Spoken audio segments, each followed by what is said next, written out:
vous avez la possibilité de poser des questions lors de la phase des échanges. Vous pouvez utiliser la touche de lever la main pour prendre la parole et nous allons activer votre micro. Il y a également la fonction interprétation.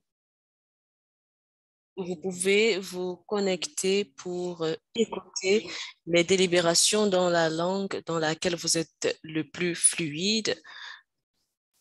L'interprétation marche parfaitement bien. Ceci dit, je vais donner la parole à Marita Ronsales pour le propos liminaire de notre événement de lancement. Marita est l'une de notre coprésidente en charge de l'adhésion. Marita, vous avez la parole. Bonjour à tous, bon après-midi, merci infiniment.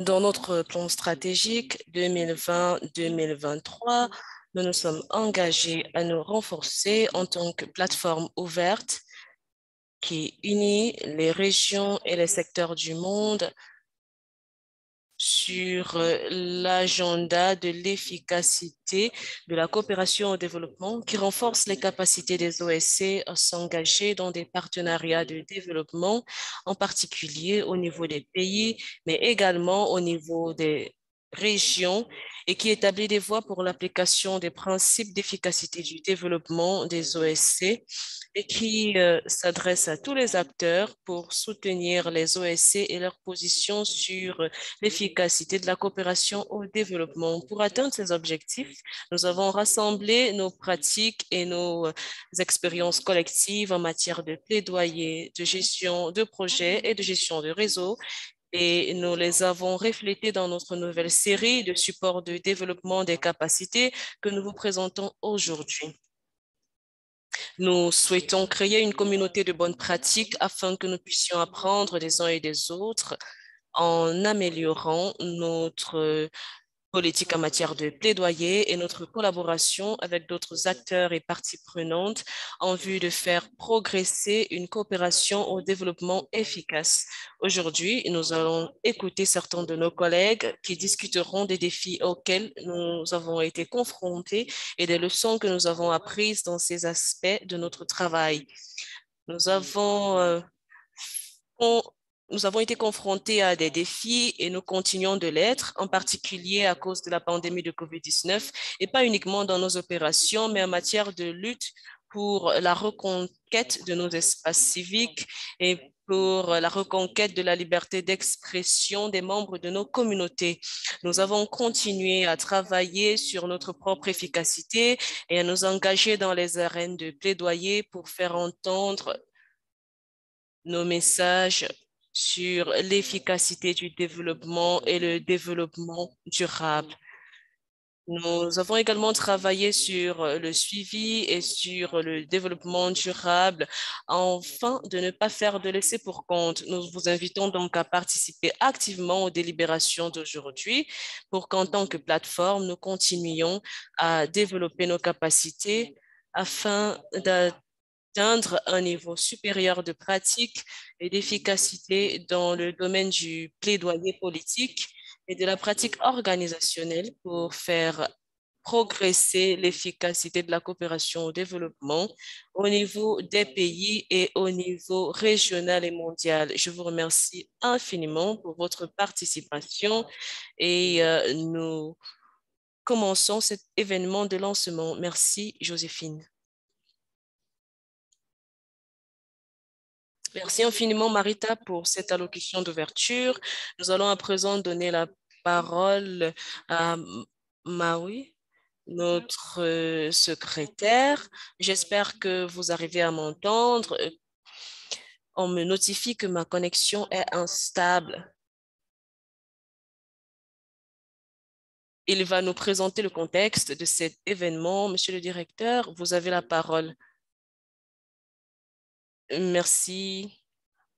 Il y a des problèmes avec votre son, mais merci, Joe, pour cette présentation. Bonjour, bon après-midi, bonsoir. En fonction de l'endroit où vous vous trouvez, au nom du secrétariat mondial, nous vous remercions d'avoir pris la peine de vous connecter à cette réunion de lancement virtuel du matériel de renforcement des capacités développé par le POED. Il m'a été demandé de dresser le contexte. Je vais commencer par dresser une image plus grande. L'année 2022 est une année importante pour le monde. C'est à ce moment que nous réveillons enfin de la pandémie, de la longue pandémie qui nous a tous secoués. C'est également nous avons l'impression que cette année nous donne une lueur d'espoir pour l'avenir. Au moment où les économies rouvrent graduellement, nous avons la possibilité de revivre en tant que communauté. Personnellement, je souhaite que nous soyons prudents pour éviter que de tels événements ne se reproduisent. De la même manière que l'année 2022 est une année importante pour le POED, elle marque également une longue décennie de coopération au développement. Cette année, alors que nous sortons de la pandémie, nous nous efforçons de nous relever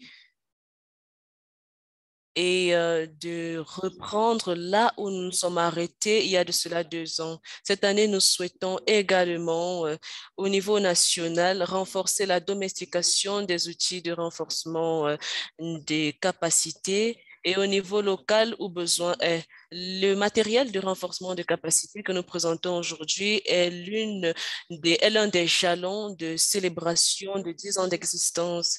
Au moment, alors que mes collègues vont bien expliquer ces matériels, ceux-ci sont le résultat de notre apprentissage collectif dans les domaines clés tels que la gestion de projet et le plaidoyer.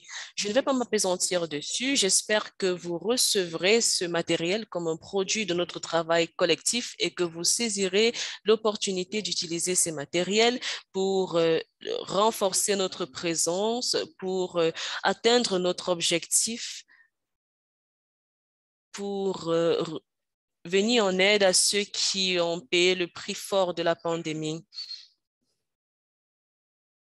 La mission était de promouvoir l'efficacité du développement dans tous les secteurs, à la fois à notre niveau et au niveau de tous ceux qui travaillent pour le développement. En cette année 2022, au moment où nous nous remettons de la pandémie de COVID-19, plusieurs personnes continuent de ressentir les effets dans leur vie et leurs moyens de subsistance. Nous sommes convaincus que la coopération efficace au développement a un rôle à jouer dans la relance. Au moment où nous célébrons 10 années d'atteinte de nos objectifs, j'espère que nous allons renforcer notre partenariat en faveur de la coopération efficace au développement à travers des partenariats forts. Le consensus et le travail de plaidoyer qui ont tous été discutés dans ce matériel de renforcement des capacités. J'espère que l'accent sera mis sur le Sud et les populations qui le composent. J'espère que ces outils nous permettront de nous relever effectivement. Je souhaite que vous et vos circonscriptions construiront également une bonne communauté de pratique en matière de plaidoyer. Je vous remercie. Merci infiniment, Robert, pour ce message ô combien inspirant sur la manière dont nous devons progresser, sur la manière dont nous devons nous doter de positivisme après ces années de difficultés liées à la COVID-19. Ce message qui nous montre également comment poursuivre avec nos vies. Bonjour, bon après-midi, bonsoir à tous. Je suis Glénis et Je suis du groupe de renforcement des capacités. Nous avons travaillé ensemble comme nous travaillons ensemble et en attendant que Joe résolve ces problèmes de connexion, je vais poursuivre avec la modération et je vais donc inviter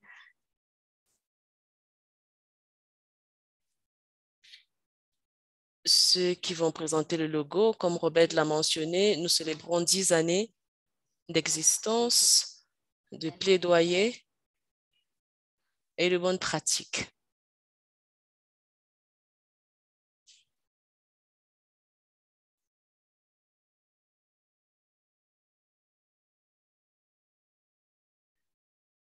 Est-ce qu'on peut avoir le visuel sur le logo, s'il vous plaît?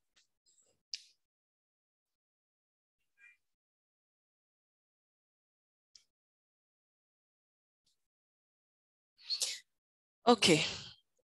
Peut-être nous y reviendrons. Nous allons donc à présent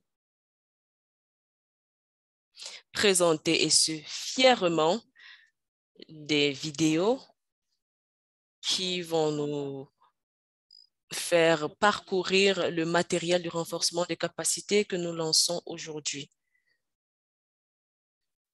C'est un honneur et un plaisir pour moi de vous présenter nos matériels de renforcement des capacités, notamment le guide de gestion des projets, de plaidoyer et de gestion des réseaux. Au sein du partenariat des OSC pour l'efficacité du développement, nous pensons qu'il est extrêmement important et utile de partager nos perspectives et nos meilleures pratiques. En tant que plateforme composée d'organisations de la société civile ou OSC de plus d'une centaine de pays, nous avons une grande expérience collective. Cette expérience et ce savoir-faire collectif ont été combinés pour créer une série de matériels de développement des capacités. Nous avons le plaisir de vous présenter le tout premier guide de gestion de projet du POED et les modules de formation pour les OSC intitulé Démonstration des résultats et de la responsabilité, l'expérience de gestion de programme du POED. Le guide et les modules de formation sur la gestion de projet sont destinés aux membres du POED et autres OSC qui prévoient de mettre en œuvre un projet sur la coopération efficace au développement. Un exercice d'évaluation des besoins avec les membres du POED a contribué à l'élaboration de ce module. Le contenu d'apprentissage a premièrement été développé par les OSC pour les OSC afin de gérer efficacement les programmes et de démontrer les résultats de leurs projets de coopération efficace au développement. Il fournit aux apprenants des modèles et des stratégies pour gérer chaque étape du cycle de vie du projet.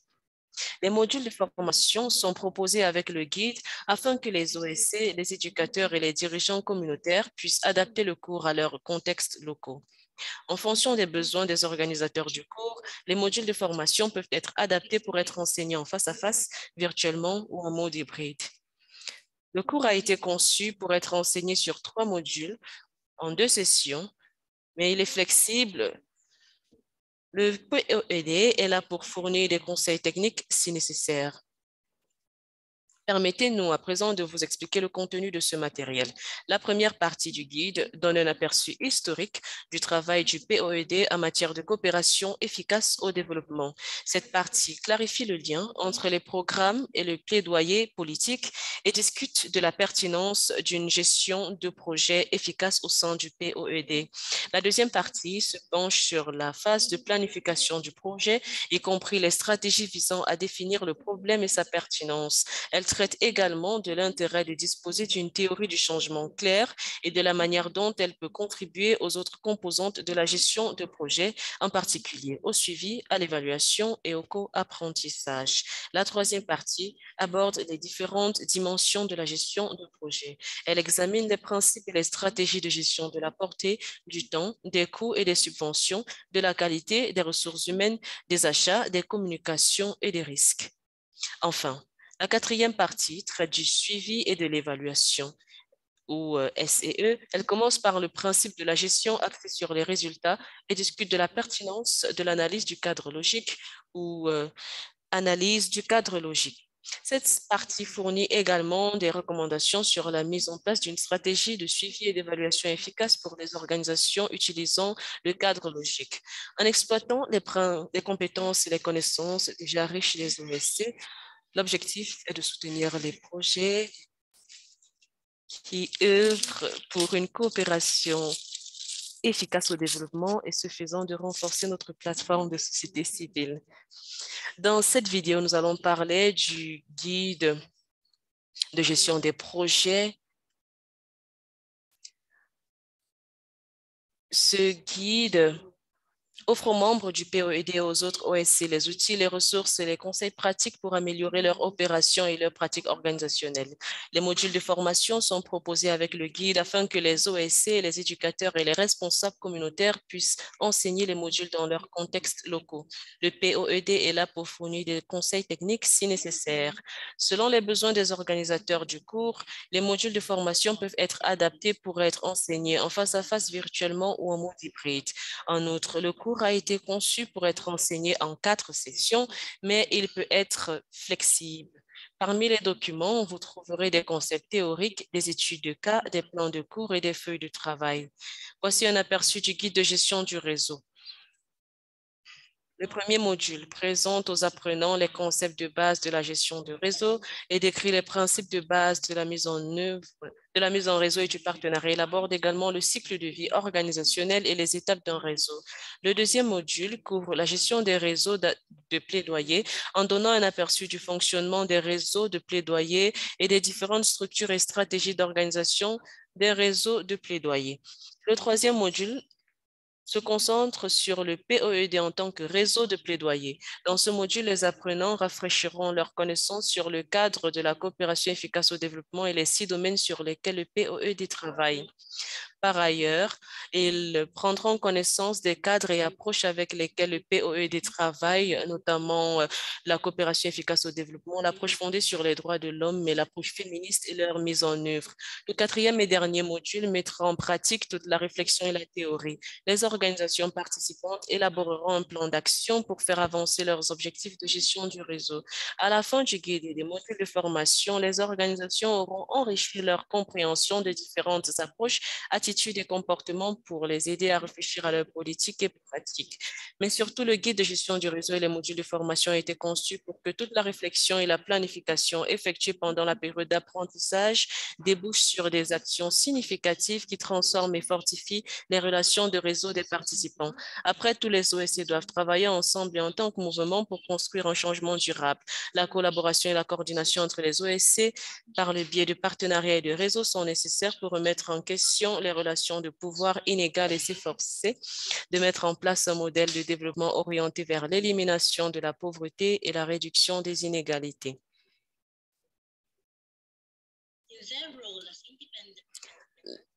En tant qu'acteurs indépendants, les OSC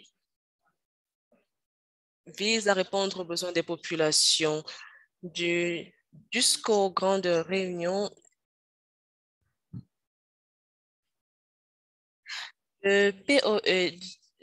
L'outil de plaidoyer du POED a été conçu pour permettre aux OSC de plaider pour les questions pertinentes de notre temps, notamment l'égalité de genre, la durabilité de l'environnement, les processus démocratiques.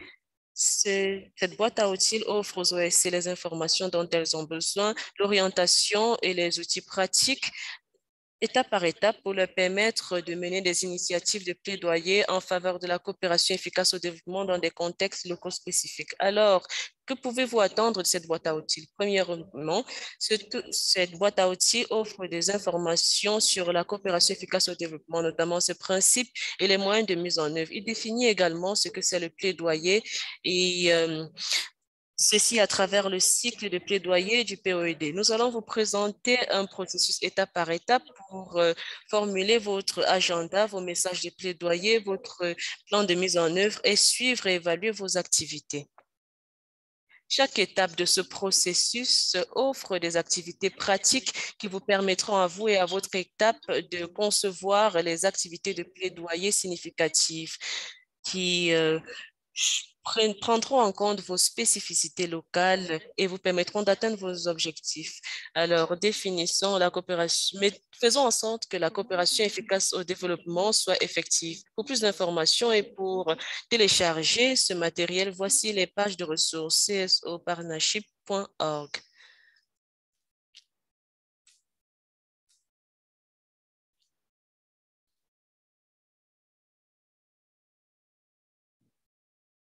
J'espère que vous arrivez à m'entendre maintenant, je l'espère. Super.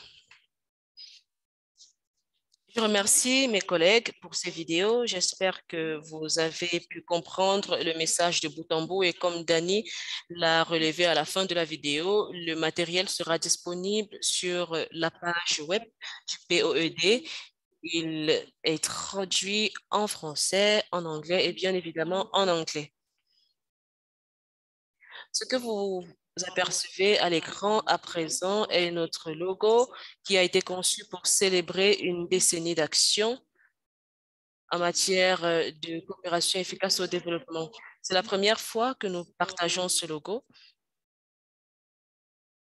Nous sommes fiers de vous le présenter. Nous sommes également heureux de partager avec vous tous que au cours de cette année, nous allons nous focaliser sur le travail que nous avons mené jusqu'ici. Nous allons revenir sur les années de travail en collectif, sur la progression de notre agenda. Nous allons également revenir sur les résultats des ressources que nous avons pu mobiliser. Après vous avoir présenté les modules de formation dans ces brèves vidéos, nous allons à présent donner la parole à nos trois orateurs qui vont nous présenter quelques contributions, quelques défis et leçons apprises dans les divers secteurs d'apprentissage. Premièrement, nous allons donner la parole à Maké Maxio, qui est notre chargé de programme adjoint, qui va quelque peu nous présenter son activité en matière de mise en œuvre ou de gestion des projets au sein du POED. Marc.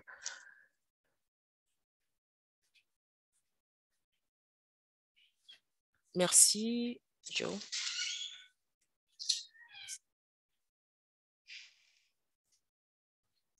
Bonjour, bon après-midi, bonsoir, selon l'endroit où vous vous trouvez. Je vais quelque peu revenir sur mon expérience en matière de gestion des projets au sein du POED. Je vais me focaliser sur les défis et sur les bonnes pratiques que nous avons pu mobiliser en matière de gestion des projets au fil des 10 dernières années au sein du POED. Prochaine diapositive. Avant de revenir sur les défis et sur les bonnes pratiques, bien évidemment, le guide contient déjà des informations théoriques sur la gestion du projet, je dois le rappeler, et fournit notamment des astuces sur la manière dont nous pouvons gérer les différentes étapes de gestion d'un projet.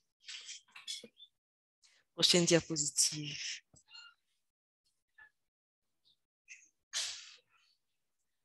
Je vais me focaliser sur 4 défis auxquels le POED a été confronté au fil des 10 dernières années dans la gestion des programmes. Premièrement, le cercle vicieux des retards dans les plans et les rapports. Et ceci en dit long sur la capacité du POED à respecter ses propres obligations envers les bailleurs de fonds. Au fil de ces 10 dernières années, je peux dire que même les membres du POED conviendront avec moi qu'il y a eu quelques problèmes dans la mise en œuvre et ceux-ci sont attribués au cercle vicieux des retards.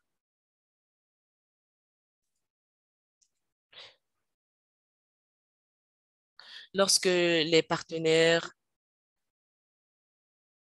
envoient leurs plans en retard, ceci conduit à un retard dans la mise en œuvre et un retard dans la soumission de rapports, bien évidemment, qui sont des exigences sine qua non d'approbation des projets par les bailleurs de fonds. Et ces approbations sont également fonction de la mobilisation effective des fonds. S'il y a retard dans l'attribution des fonds, il y aura bien évidemment retard dans la mise en œuvre des programmes. Le deuxième défi est celui lié au contrôle de l'alignement des activités et des résultats des partenaires sur le cadre général du programme. Le POED, l'une des valeurs du POED est est le principe de l'appropriation. Nous souhaitons que nos partenaires, que nos membres s'approprient leurs activités, de même que les résultats fournis dans le cadre d'un programme. Toutefois, il faudra trouver un équilibre entre ces aspirations et les promesses du programme. Le POED, en particulier le secrétariat mondial, doivent s'assurer que cet équilibre soit trouvé et que les activités des partenaires s'alignent sur les paramètres du projet. Il y a des moments où les activités vont au-delà du montant ou du financement qui est alloué. Il y a également des moments où les activités ne cadrent pas nécessairement avec les objectifs du programme. Le secrétariat mondial doit à cet effet s'assurer que ces erreurs soient corrigées et contribuent à atteindre les objectifs du programme. S'agissant du troisième défi, il s'agit de coordonner les multiples partenaires du programme et leurs aspirations dans le cadre général de la plateforme. Le POED est engagé dans des partenariats avec les organisations provenant de 6 régions dans 8 secteurs et dans au moins 12 pays.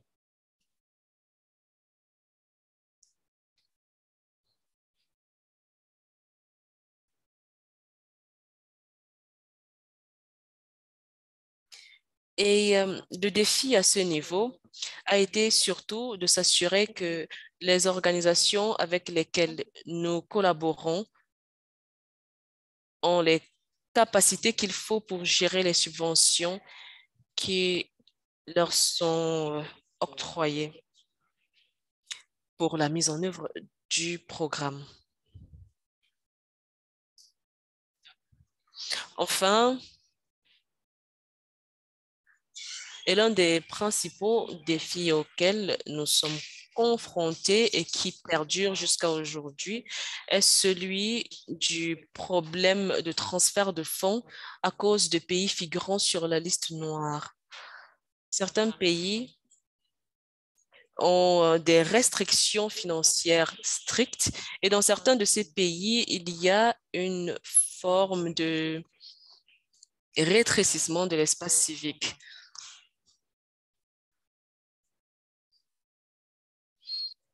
Nous souhaitons pouvoir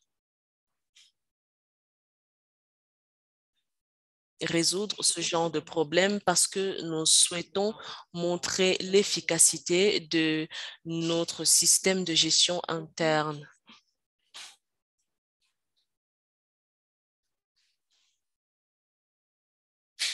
J'ai présenté là les 4 défis auxquels nous avons été confrontés au fil de ces 10 dernières années.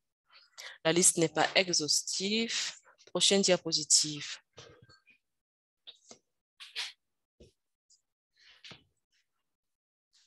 Qu'avons-nous fait pour en venir à bout de ces défis? Nous avons capitalisé sur ceci. S'agissant du cercle vicieux des retards, par exemple, nous avons dû mettre en place et prendre des mesures de conformité et de responsabilité. Nous avons une politique de conformité et de responsabilité qui est désormais mise en place pour nous assurer que les partenaires au programme envoient leurs rapports et leurs plans à temps pour nous permettre de nous conformer aux délais et d'éviter la question le problème des retards. S'agissant du suivi, nous avons révisé nos processus de plans et de rapports et nous sommes assurés qu'il y ait une documentation et un retour une fois que nous recevons les informations des partenaires. Et nous fournissons également à nos partenaires des plans d'orientation et des plans pour leur permettre de planifier la durée du programme. Prochaine diapositive.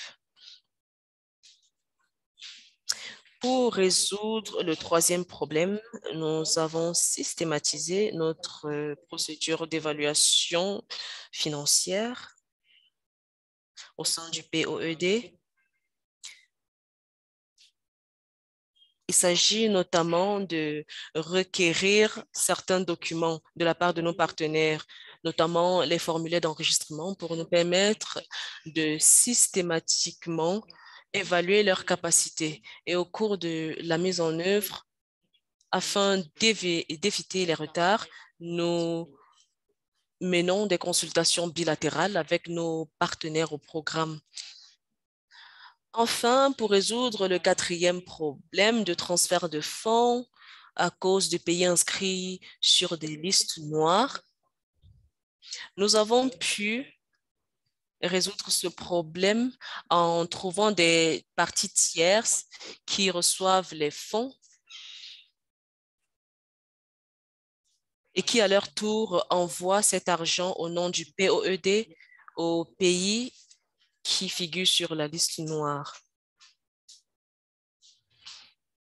Voilà donc présenter les défis auxquels nous avons été confrontés et les moyens que nous avons convoqués pour venir à bout de ces défis au fil des 10 dernières années. Tout ceci figure dans le guide également.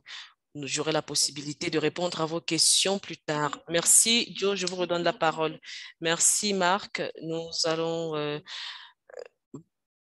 poser des questions très prochainement. Vous nous avez présenté là euh, un sujet très intéressant. Nous allons à présent donner la parole à notre deuxième intervenante, Simona Mladenowska. Elle est chargée de communication pour le réseau, pour le développement de la société civile des Balkans. Elle va partager son expérience dans la gestion de réseau et nous présenter aussi les défis qu'elle a rencontrés dans ce domaine. Simona, vous avez la parole. Bonjour.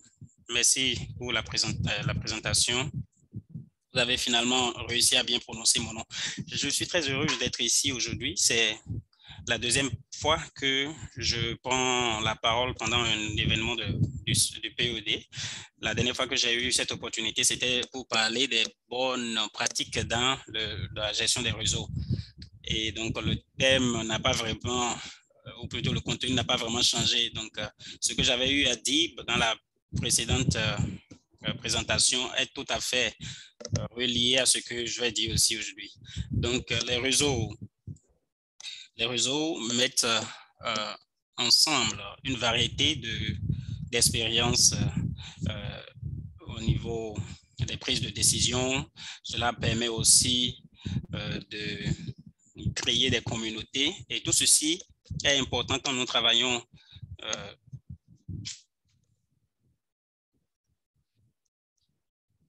donc quand on parle aussi des réseaux.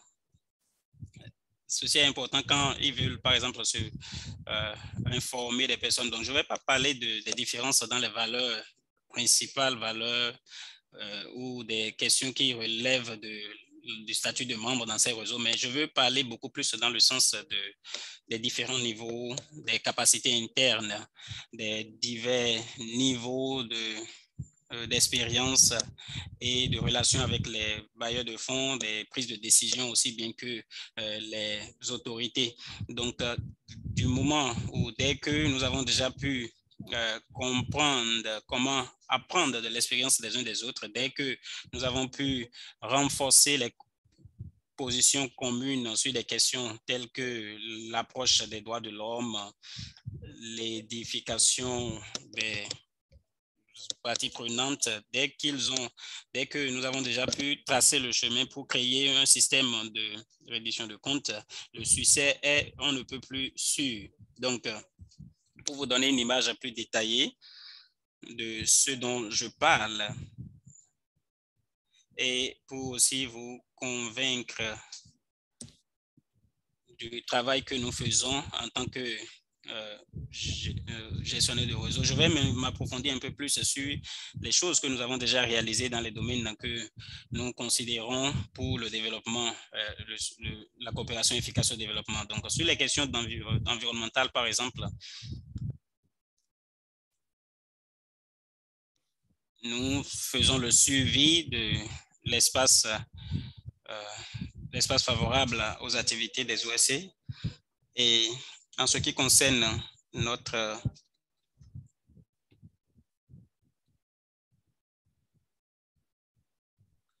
en plus de ces activités, nous avons beaucoup de mal à recevoir l'orateur. Est-ce que vous m'entendez? Oui, nous vous recevons. Le son est entrecoupé. Je suis désolé, pendant un instant, mon écran était figé. Je ne savais pas si ma voix sortait. C'est pour cela que je voulais vérifier. Oui, c'est vrai, le son est un peu entrecoupé par moment, mais nous vous recevons quand même. Et aussi désolé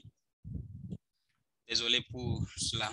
Donc, en plus de suivi, ce que nous faisons pour créer l'environnement favorable, c'est le renforcement de capacités, non seulement à nos membres, mais aussi aux OSC dans la région en général. Et nous apportons un appui aux réseaux régionaux et d'OSC et nous essayons de renforcer les capacités de la région sur les questions de développement des OSC. Et aussi dans notre partenariat mondial avec les OSC, nous contribuons et nous faisons la promotion de ces réseaux et nous continuons d'apprendre les uns des autres des meilleures approches en termes de responsabilisation. Et nous essayons aussi d'écouter nos différentes circonscriptions et être très transparent dans notre activité, dans nos succès, aussi bien que dans nos échecs, et tout en continuant à apprendre dans le travail que nous faisons et aussi la responsabilisation dont nous voulons faire preuve. Je voudrais aussi souligner ici que l'aspect le plus important, c'est la collaboration, la participation constante et la création de communautés. Et vous ne devez pas oublier le fait que les réseaux doivent contribuer au bien-être des membres, autant que les membres du réseau doivent aussi contribuer au bien-être de ce réseau en question. Donc, quand vous dirigez un réseau, les besoins de tous les membres de ce réseau doivent être pris en considération, sinon ce ne serait pas universel.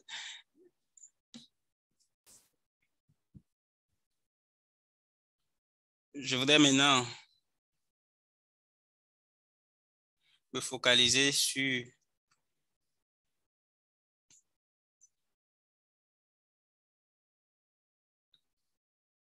notre document récent.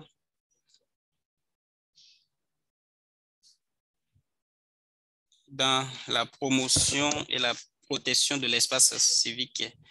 Cette année, nous avons commencé à collecter des informations pour avoir une image plus claire de la situation de la coopération dans la région afin de pouvoir identifier des opportunités de participation plus participative. Jusqu'ici, notre statut de membre, ou plutôt les membres sont vraiment enthousiastes à l'idée de diriger ces initiatives et nous sommes très impatients de voir les étapes à suivre dans ce processus que nous lançons. Merci Simona, merci pour votre présentation et merci à vous pour l'opportunité. J'espère que vous avez pu entendre la présentation de notre présentatrice. Il y a des moments où le son n'était pas de bonne qualité, mais j'ai pris note des conseils et des expériences que vous avez partagées avec nous.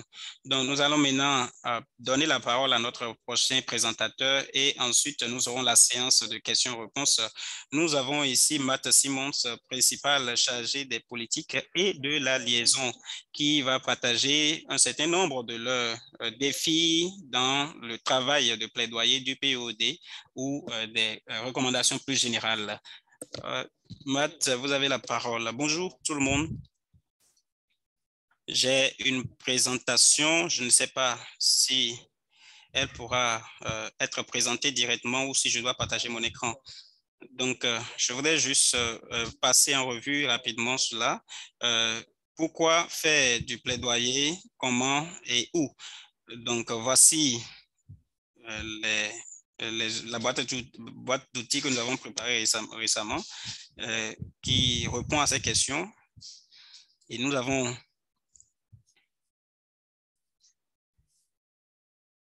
je voudrais partager donc le contenu ou faire un résumé du contenu avec tout le monde ici. Ma diapositive est traduite en français, vous pouvez le voir. La première question qui nous vient à l'esprit, donc, c'est pourquoi est-ce que nous faisons des activités de plaidoyer?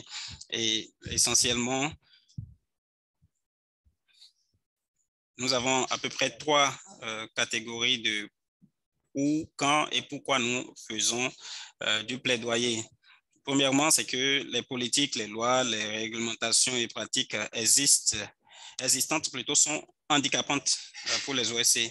Et donc, nous essayons de créer, de faire du plaidoyer pour nous assurer que des situations plus favorables soient créées. Donc, les politiques qui existent actuellement, les lois et réglementations, empêchent et bloquent la participation des OSC dans les différents processus politiques et d'élaboration des politiques. Donc, il ne s'agit pas d'inexistence de lois ou de réglementation, mais de lois et de réglementations qui sont inefficaces. Il y a aussi des politiques et des lois et des règlements habilitants qui existent, mais qui ne sont pas mis en œuvre. Donc, par exemple, ceci se rapporte à la participation des OSC, mais aussi on pourrait l'extrapoler et parler d'autres politiques et d'autres lois pour lesquelles nous avons fait du plaidoyer. Et parfois,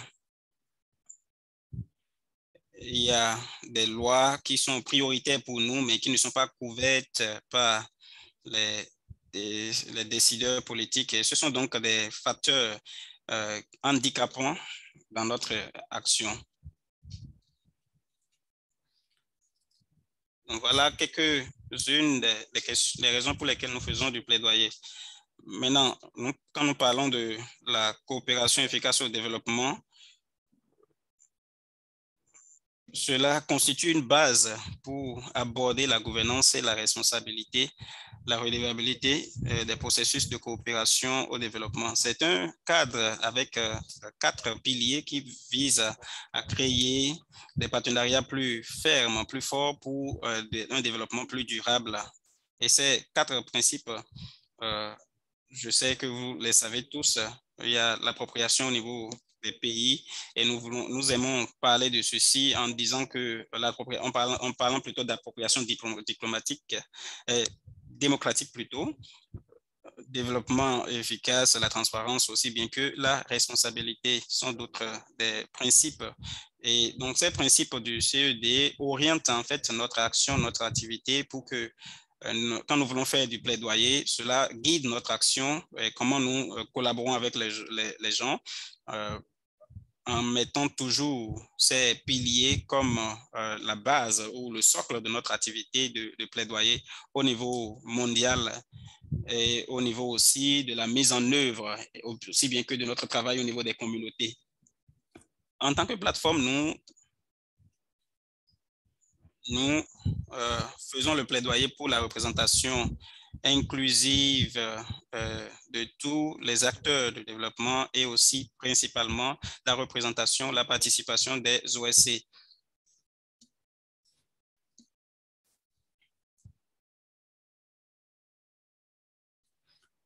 Il s'agit d'un processus continu qui vise à promouvoir des changements comportementaux, de comportement au niveau des acteurs.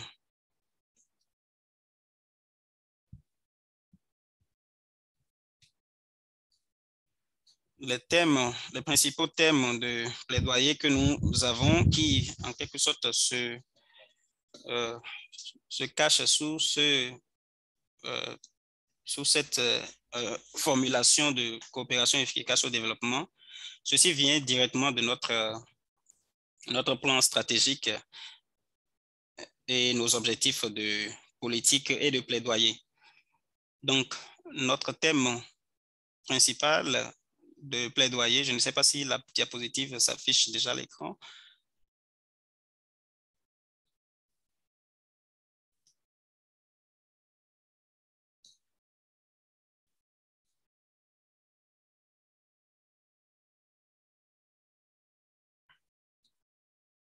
Il faudrait aller encore plus en avant sur la diapositive. Ce n'est pas la bonne. Donc, cette diapositive porte le nom, nos principaux thèmes de plaidoyer.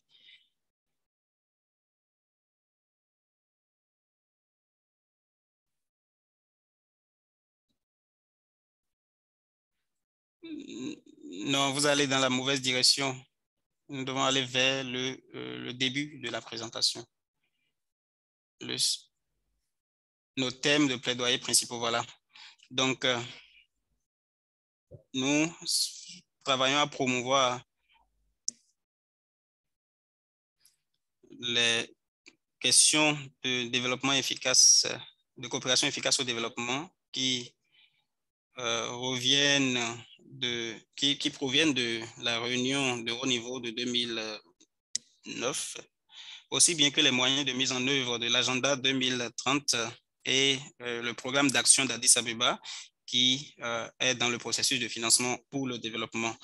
Le deuxième thème de plaidoyer, c'est la promotion de la responsabilité et l'efficacité de la participation du secteur privé dans les partenariats de développement. Ceci,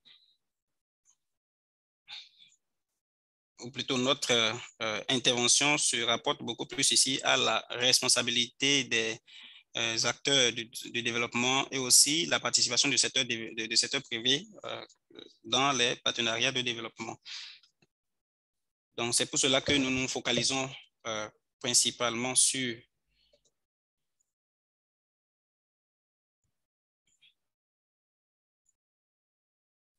les OSC, sur leur capacité à améliorer les partenariats et à intervenir dans l'aspect public. L'autre chose que nous faisons, l'autre thème, c'est de promouvoir l'agenda de l'efficacité du développement dans le financement des actions climatiques pour les ODD. Donc, jusqu'à présent, ces deux processus sont parallèlement mis en œuvre et le financement du climat ou la finance climatique était comme isolé. Donc, nous essayons maintenant d'aborder cette question de l'action climatique, du financement des actions climatiques et de toucher cela dans notre intervention. Et pour finir, nous parlons aussi des questions humanitaires à travers le triple nexus qu'on appelle l'action humanitaire, le développement et la paix pour faire progresser la coopération au développement et les programmes des droits humains. Donc, nous avons des groupes de travail qui travaillent sur chacun de ces thèmes que j'ai présentés. Et la prochaine diapositive va porter sur où est-ce que nous intervenons, nos arènes de plaidoyer. En ce qui concerne la priorité, nous essayons déjà de commencer avec l'Organisation pour la coopération et le développement, le partenariat mondial déjà, en premier lieu, pour une coopération efficace au développement, et la communauté d'appui ou de soutien au développement qui est un partenariat, qui est un acteur principal dans les questions d'aide au développement, d'aide publique au développement.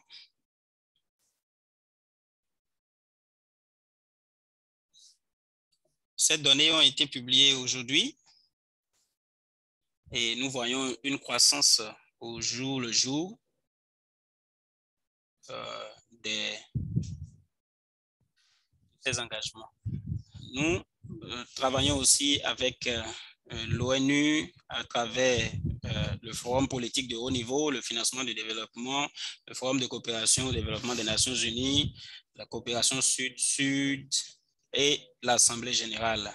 Et au niveau multilatéral, à travers la Banque mondiale, le FMI et la Banque africaine de développement, à cause de leur influence dans la provision d'aide au développement.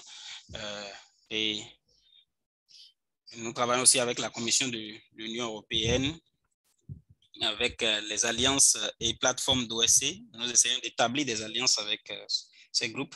Et pour finir, ma dernière diapositive portera sur comment nous réalisons notre plaidoyer. Après avoir présenté tout ce que je viens de présenter, comment est-ce que nous faisons cela alors?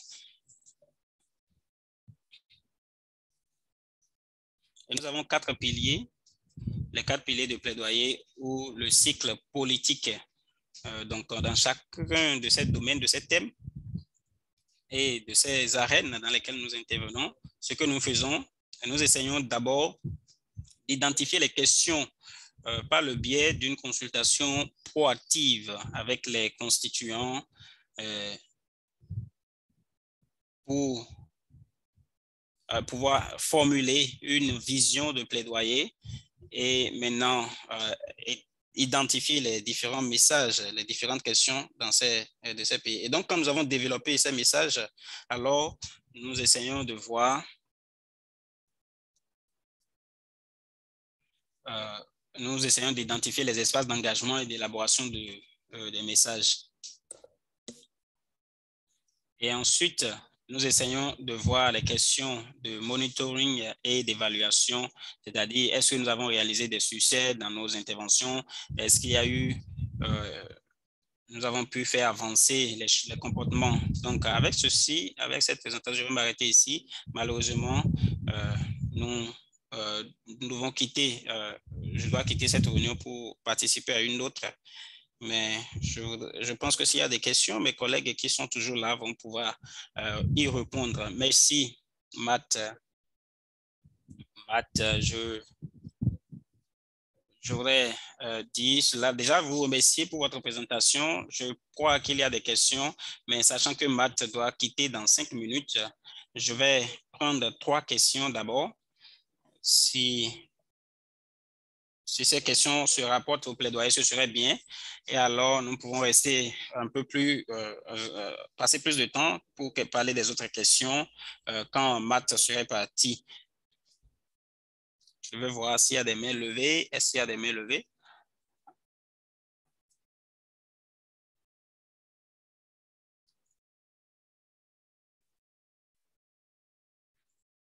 Je crois qu'il y a une question qui me vient toujours à l'esprit en ce qui concerne l'évaluation de notre impact dans le travail de plaidoyer.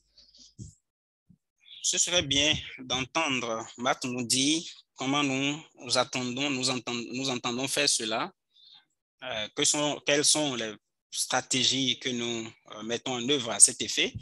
S'il n'y a pas d'autres questions, ce serait bien de donner la parole à Matt pour nous poser cette question. J'ai reçu une question dans la discussion, dans ce sens, les meilleures pratiques au cours de ces dernières années. Vous pouvez aussi mentionner cela pour nous éclairer un peu plus. Maintenant, sur l'impact ou notre influence, ce que nous faisons actuellement à travers notre équipe de programme, tout ceci est lié aux livrables que programmes de PED qui sont tous reliés à nos objectifs de plaidoyer. Donc, je pense que Matt a présenté, ou plutôt nous avons présenté comment nous entendons faire le monitoring de l'impact de nos interventions. Et donc, c'est en collaboration étroite actuellement avec les équipes de programme que nous essayons de voir. Voici quels sont les objectifs que nous avons et de voir comment nous les réalisons à travers des enquêtes que nous réalisons au niveau des circonscriptions des membres et à travers des évaluations qualitatives. D'un point de vue plus général de l'évaluation de l'impact de notre travail de plaidoyer, je pense que nous essayons d'être très directs en vérifiant si nos positions sont reflétées dans les accords ou lois qui sont signés. Maintenant, en ce qui concerne maintenant les meilleures pratiques, je voudrais mentionner, je crois que certains collègues le savent aussi, c'est le fruit de plusieurs années de travail, pas seulement un travail spécifique à la plateforme, mais par exemple, dans le travail que nous faisons actuellement, il y a une recommandation sur comment les bailleurs de fonds appuient le travail qu'ils font avec la société civile. Et je pense que cela constitue l'une des meilleures pratiques et constitue aussi le fruit de nos efforts de plusieurs années qui se traduisent maintenant en une réalité, c'est-à-dire une recommandation à féliciter pour... Et je pourrais donc mentionner cela comme une bonne pratique. Je ne sais pas si les collègues ont d'autres contributions à apporter. Donc, nous essayons de faire l'examen, de voir comment le POD, aussi bien que d'autres organisations, travaillent sur ces questions et l'influence, l'impact que nous avons sur le terrain. Malheureusement, je dois me déconnecter maintenant. Et merci, Matt. Je vais partager le lien vers cette recommandation que vous avez mentionnée il y a un instant. Maintenant, je vais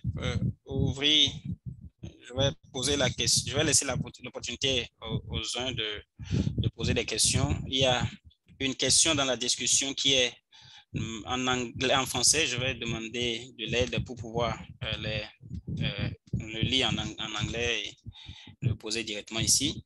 Donc, en attendant cela, si Simona ou quelqu'un a une autre question, si vous avez des questions pour Simona ou d'autres, vous pouvez les poser.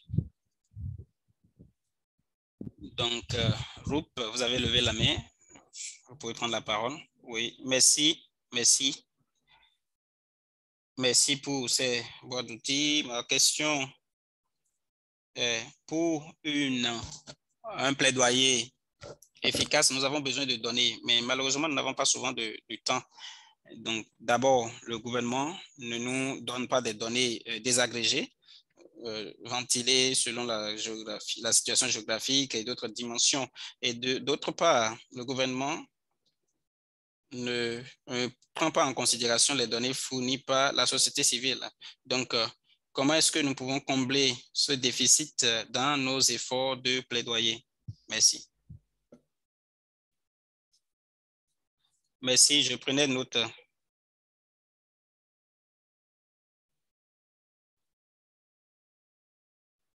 Je vais prendre deux autres questions avant de commencer. Limbingo, MBA Limbingo, vous avez levé la main. Mba Limbingo, vous avez levé la main. Vous pouvez poser votre question. Voilà, la question est ici. Je vais lire la question. Cela se rapporte toujours au plaidoyer. Je n'ai pas entendu parler de raisons liées à l'insécurité et aux conflits qui constituent des goulots d'étranglement pour les OSC. Matt a quitté déjà la discussion.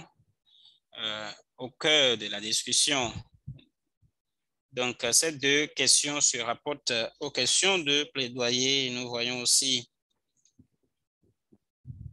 nous allons essayer d'en débattre en tout cas. Une dernière question, ou est-ce que nous pouvons déjà commencer par répondre à ces deux premières questions?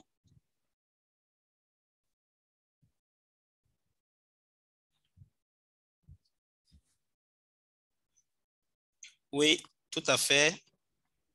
Le rétrécissement des espaces publics, cela constitue un véritable problème pour nous, une difficulté. Je ne pense pas que cela va devenir moins compliqué parce qu'il y a toujours des conflits géopolitiques, des crises, des situations, la pandémie qui nous font faire encore plus d'efforts pour atteindre cet environnement, ce contexte favorable. Simona, je ne sais pas si vous avez quelque chose à partager sur votre expérience dans l'utilisation des données ou pour faire face à des questions de conflit dans votre pays. En fait, je me sens beaucoup plus confortable je n'ai pas beaucoup de confort à répondre aux questions de plaidoyer.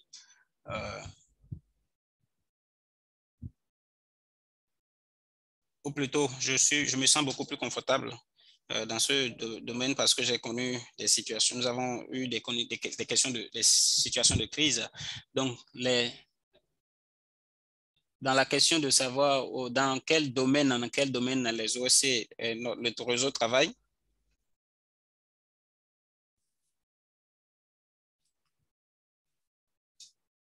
nous avons des organisations qui sont dans le domaine de la bonne gouvernance, de la lutte contre la corruption. Donc, je pense que le meilleur plaidoyer que nous pouvons faire, c'est de fournir des données alternatives. Par exemple, là où, dans des contextes où les OSC n'ont pas pu recueillir des informations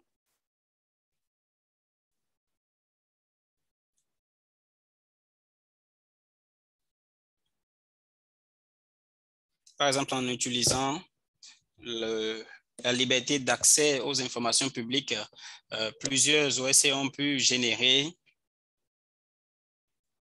mais pour la plupart, générer des données. Donc, mais la plupart du temps, ceci n'est pas pris en considération par les gouvernements. Donc, c'est quand même une forme d'effort de plaidoyer. Et cela vous permet déjà aussi de continuer à faire votre travail de plaidoyer. Personnellement, moi,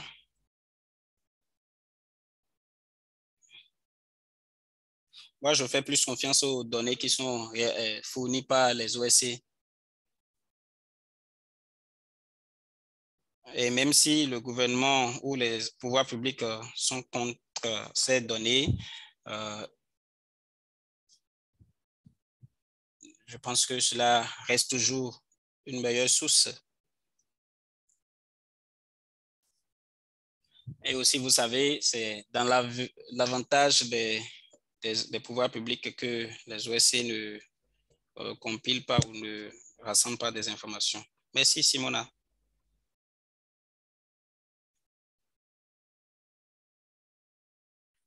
Merci, Simona. Je pensais également aux efforts collectifs qui sont mobilisés à travers les réseaux d'OSC, d'alliances et de partenariats. Par exemple, le rapport d'étape sur la mise en œuvre des objectifs de développement durable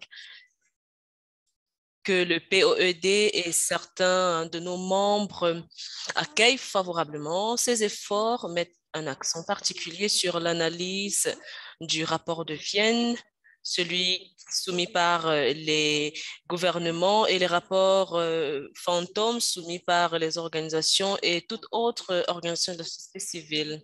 Il y a également un accent particulier sur le suivi de ce que les gouvernements utilisent, notamment les données secondaires ou les données fournies par les organisations de la société civile et les informations que le gouvernement n'utilise pas.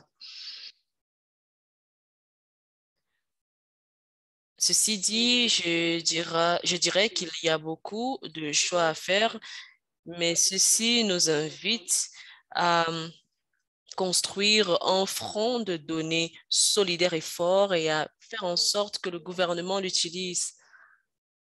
Je vais ajouter, si vous me le permettez, il y a des idées. L'utilisation de données appelle à un renforcement de capacités en matière de recherche, d'analyse, de collecte des données et de publication de ces données d'une manière qui soit accessible. Et les organisations de la société civile doivent voir leurs capacités renforcées. Les données qui sont disponibles et qui ne sont pas utilisables sont inutiles et ne se limitent qu'à des symboles et des chiffres. Il faudrait donc que les capacités des OSC soient renforcées pour leur permettre d'utiliser valablement les données. C'est faisable?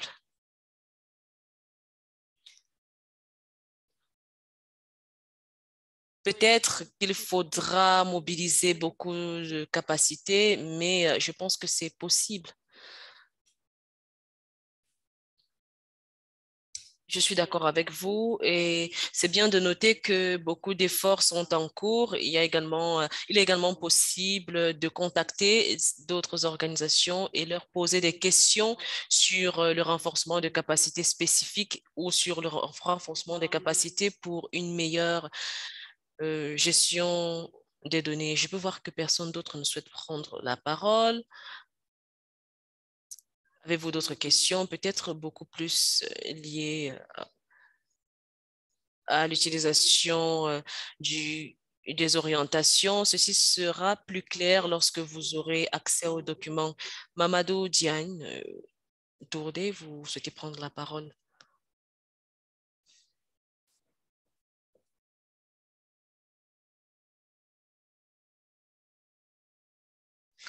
J'ai activé votre micro, donc vous avez la parole.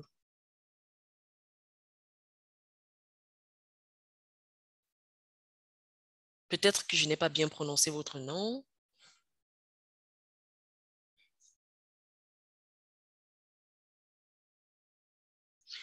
Ok, nous avons un commentaire dans la discussion sur l'initiative Civic Tech.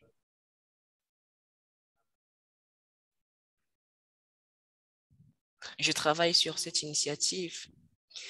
Je peux voir que Mamadou ne souhaite plus prendre la parole. Nous allons revenir à vous, Ruth. Quelles sont vos expériences en matière de Alors, plaidoyer et de construction de vos propres données? Allô?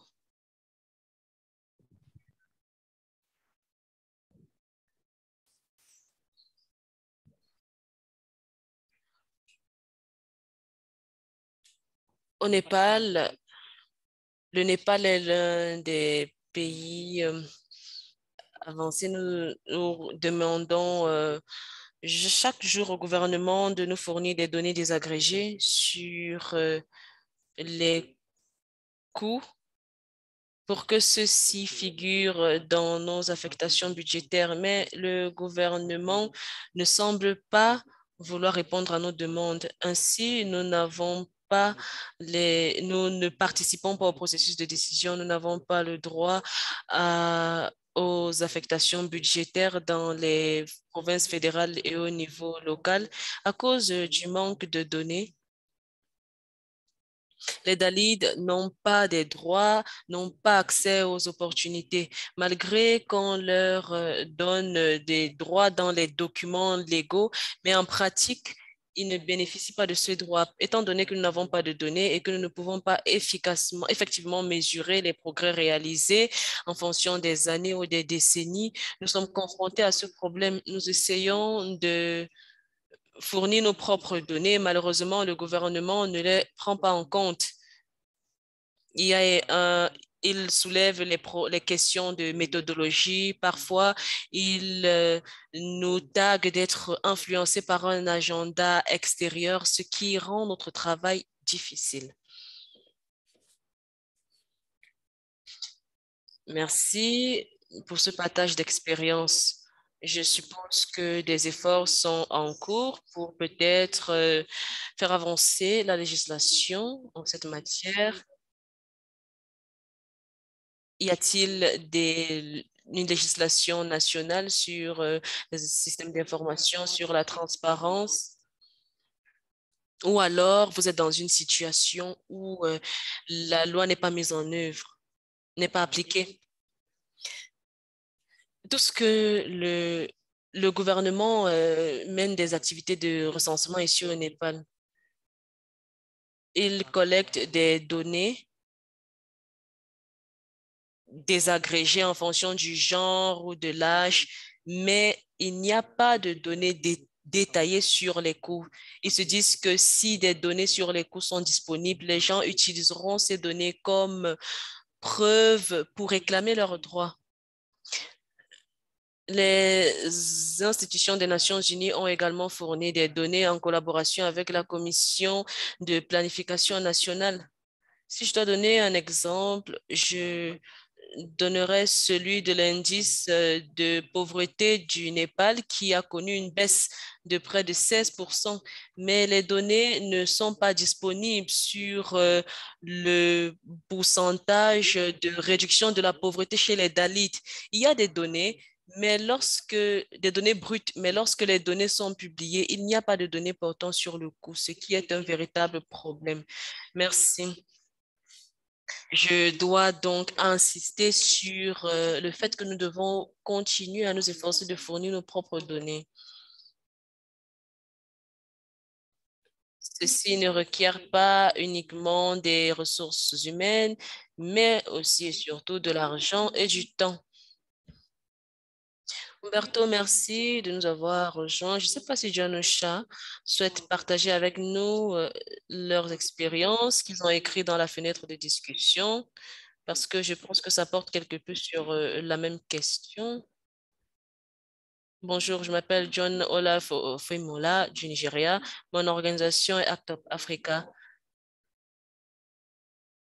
Que faisons-nous? Nous engageons la responsabilité du gouvernement et nous nous évertuons à faire que nos États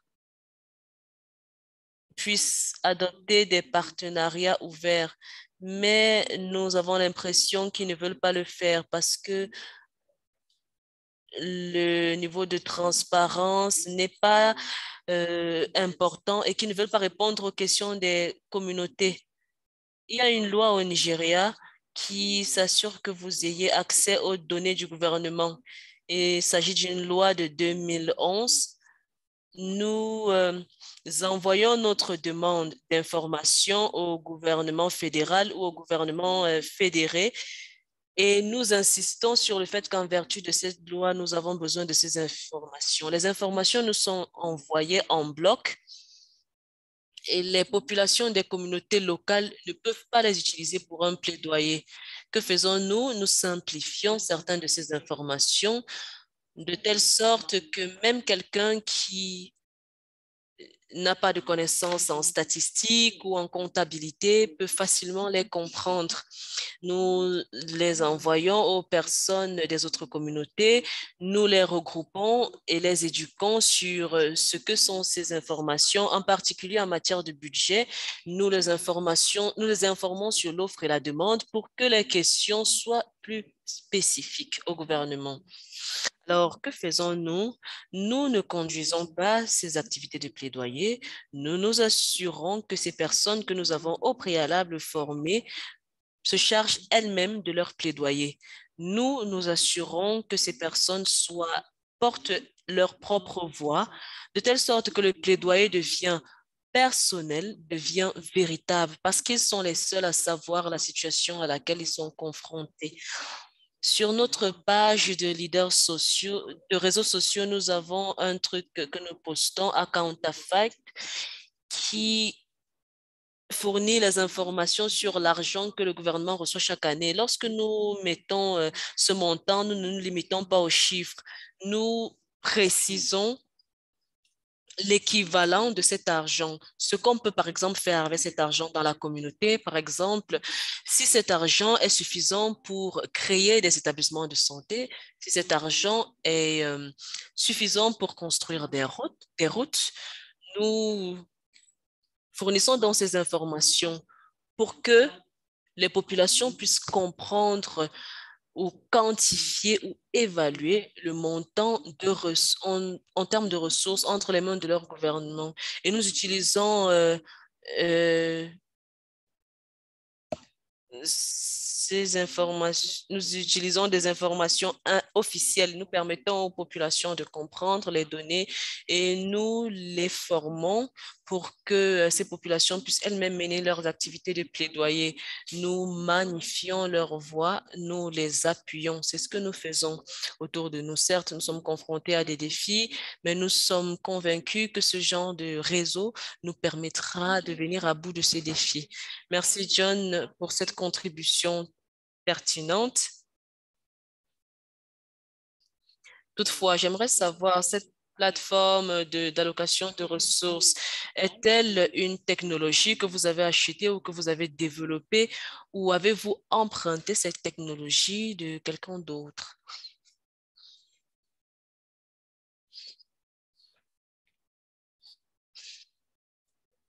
Nous avons une organisation particulière au Nigeria. Cette organisation est réputée pour travailler sur la simplification des budgets au niveau fédéral. Mais cette organisation ne se focalise que sur le niveau fédéral. Ils fournissent des informations simplifiées sur le budget fédéral, mais, mais cette organisation ne le fait pas pour les budgets des États fédérés.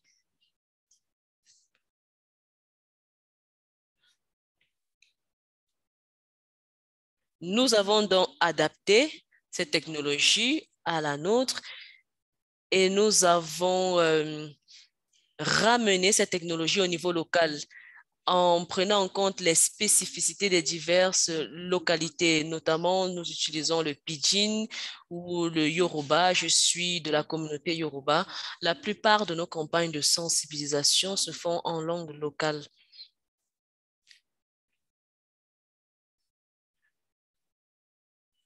Nous avons donc adapté cette idée qui se fait déjà ailleurs. Nous avons juste domestiqué cette idée-là au niveau des États fédérés et au niveau des localités.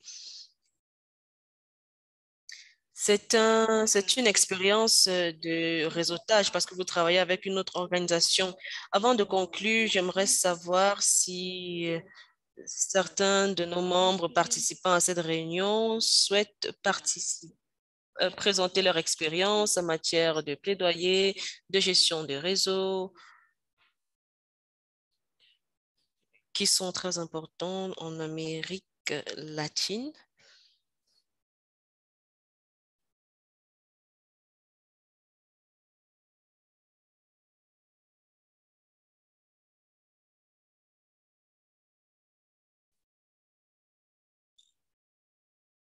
Un exemple de bonne pratique qui peut être partagé ici. OK, Lauda, vous avez la parole.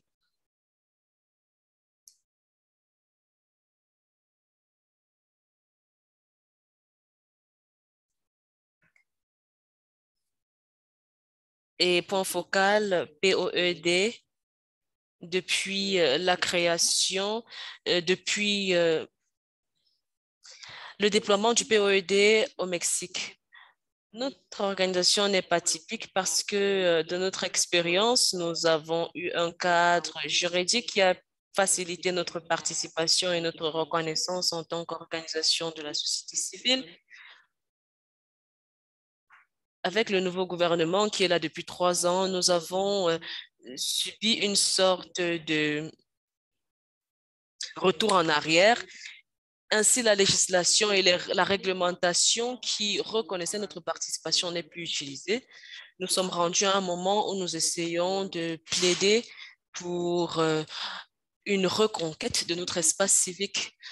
Nous avons pensé que notre activité de plaidoyer serait davantage portée sur les politiques publiques et qu'en tant qu'organisation de la société civile, ceci serait important pour nous. Toutefois, nous avons dû nous focaliser sur la défense de notre espace et de nos propres droits.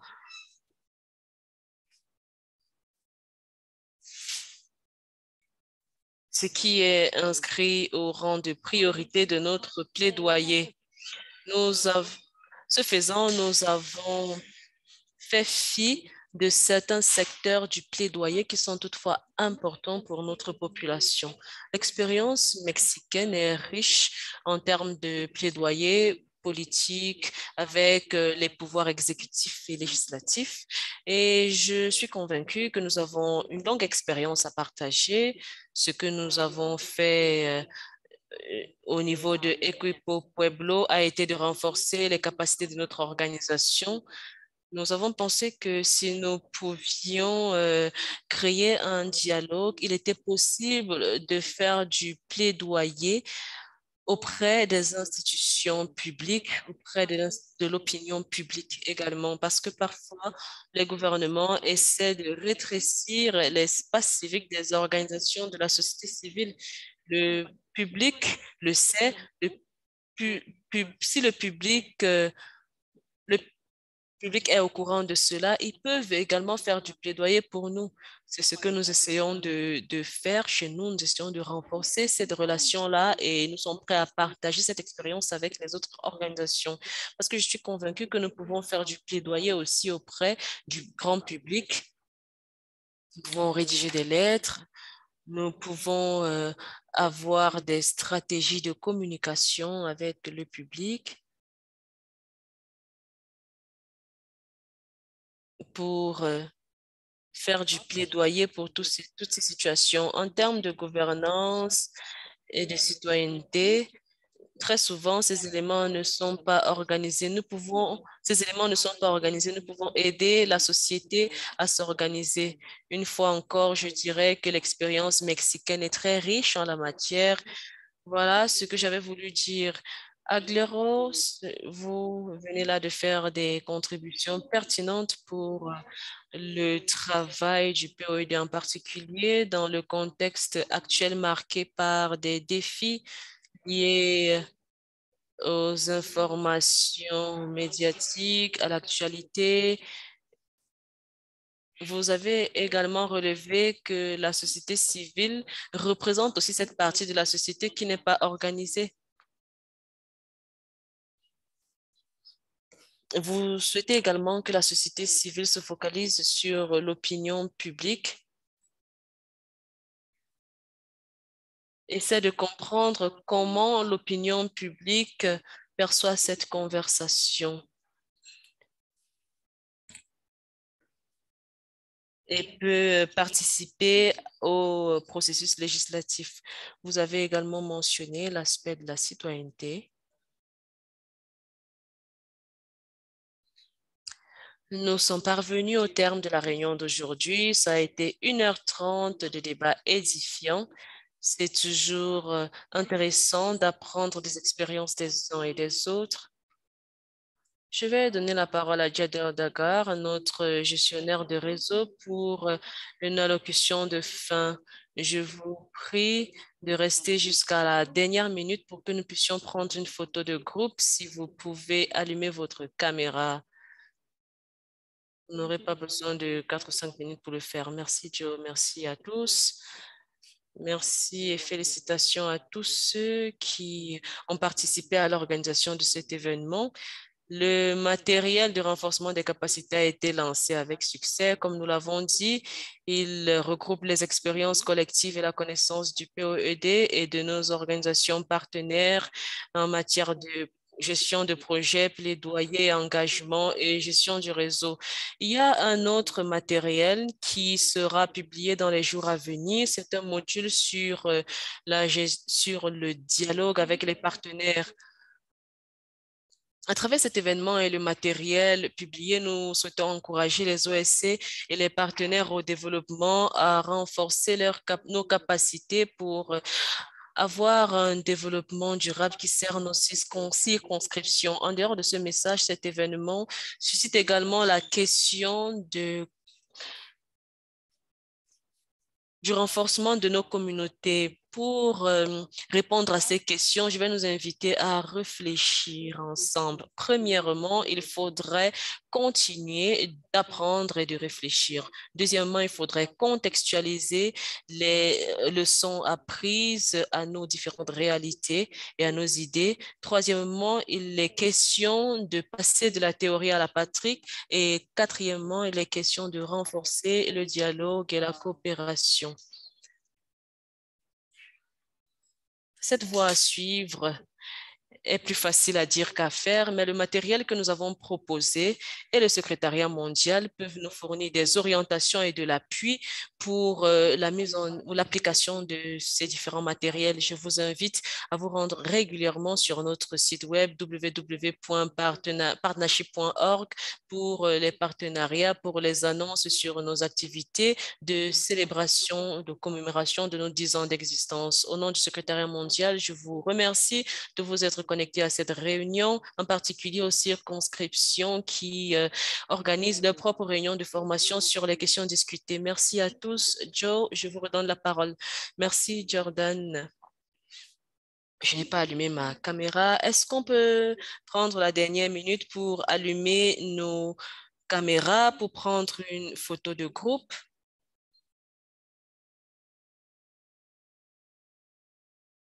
Ça remplace les photos de groupe que nous prenons lorsque nous organisions ce type d'événement en présentiel. Nous allons donner quelques minutes aux uns et aux autres pour allumer leur caméra.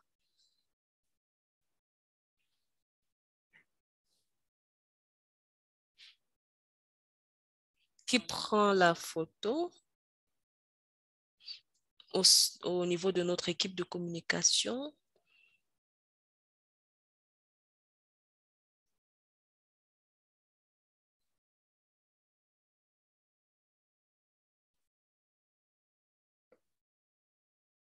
Je peux voir que certaines caméras sont allumées. Je veux dire 1, 2, 3, mais je ne sais pas s'il y a quelqu'un qui se charge de prendre la photo. OK, je vais compter jusqu'à 3 et nous allons prendre la photo.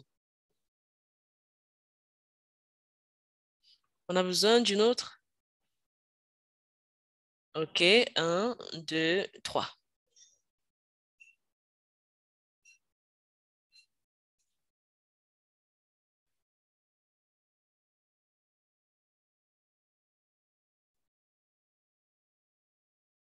OK, je pense que c'est fait, Meg.